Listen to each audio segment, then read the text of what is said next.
but they knew I had something they wanted.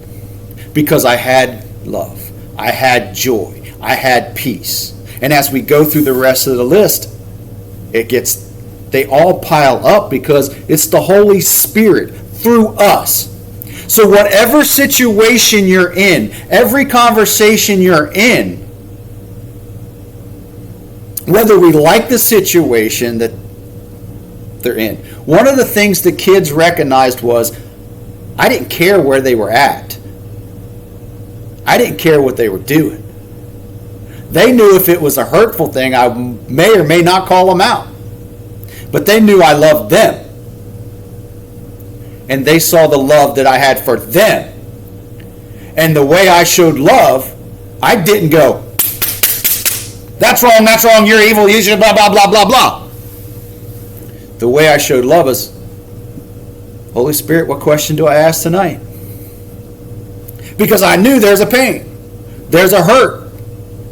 They don't feel loved. Why not? They can't tell you. Because it's that onion.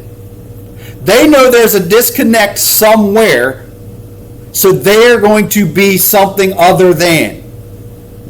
And that's the fascinating thing. I had kids that was Wicca. I had kids that were saying they're bi and everything else, coming week after week after week, and never once did they hear me say, you're going to hell. They probably at different times heard me in a little sentence say, God says this is wrong. And now they've got to let the Holy Spirit. It's the Holy Spirit's job to convict. It's our job to love. And if I allowed the Holy Spirit to convict those kids, He'll do a much better job than me beating them over the head. And that's how Jesus approached it. That's exactly how Jesus did it. He didn't,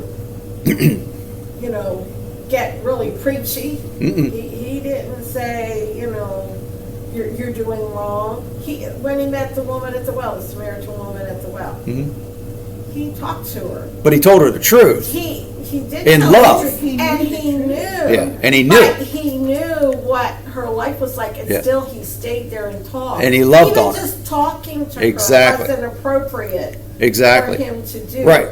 But he showed that understanding and that love, that compassion. See, every person knows there's a disconnect between them and God, and they're reacting one way or another. If we react, see, the reaction is where people get in trouble. If you look at the world, they're reacting because they want love. You go through the fruit of the Spirit. They want every one of those. But they're being told a lie. There's only two families on the face of the earth. The family of God and the family of enemy. The devil, the father of lies. So there's only two fathers. Father lies and God and Father in heaven. And they've made a choice. Why do most kids go in gangs? Because that gang gives them acceptance and love. It's a false and it's wrong, but that's all they know. They belong. They feel belong. And see, if we, and I keep going back to the kids, if we go back, and the kids are the same as adults, it's all the same.